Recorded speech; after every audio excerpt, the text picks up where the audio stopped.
दे दी कि एग्ज़ाम 13 तारीख को दिन में 12 बजे से 2 बजे के बीच में की जाएगी। उसका मतलब है कि one shift one day exam थी, तो नॉर्मलाइजेशन का सवाल ही नहीं उठता उसमें।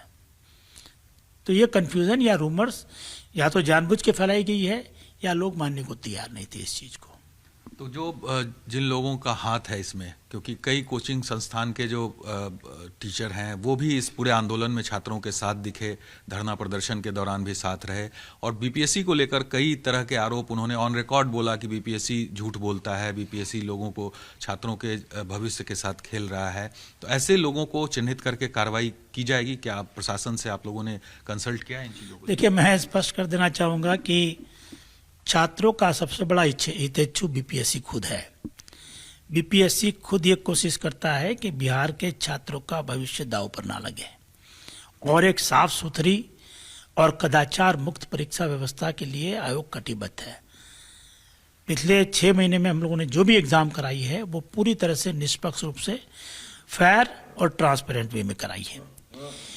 लेकिन ये बात सही है कि कुछ लोग इंक्लूडिंग कुछ संचालक जो कोर ट्रेनिंग कोचिंग क्लासेस के संचालक हैं, सर जैसे तमाम जो शिक्षक हैं वो थे इस आंदोलन। ऐसे कुछ लोगों ने जरूर इस बात का नॉर्मलाइजेशन की पूरी प्रक्रिया को समझे बगैर लोगों को बरगलाने की कोशिश की है। नॉर्मलाइजेशन की प्रक्रिया कोई नई प्रक्रिया नहीं है। ये राज्य स्तर पर या नेशनल लेवल पर कब से लागू है? 2012 से ही लागू है।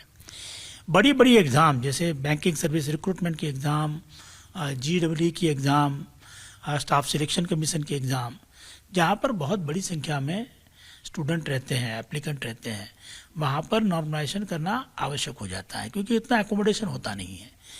और जहाँ 15 शिफ्ट में 20 शिफ्ट में एग्ज़ाम होगा तो नॉर्मलाइज करके रिजल्ट दिया जाता है। नॉर्मलाइजेशन के इश्यू को लोगों ने हाई कोर्ट में और सुप्रीम कोर्ट में भी चैलेंज किया था, लेकिन माननीय उच्च न्यायालय ने या माननीय सर्वोच्च न्यायालय ने भी ये पूरी नॉर्मलाइजेशन की पैटर्न को पूरी तरह से फेयर, ट्रांसपेरेंट और साइंटिफिक माना है।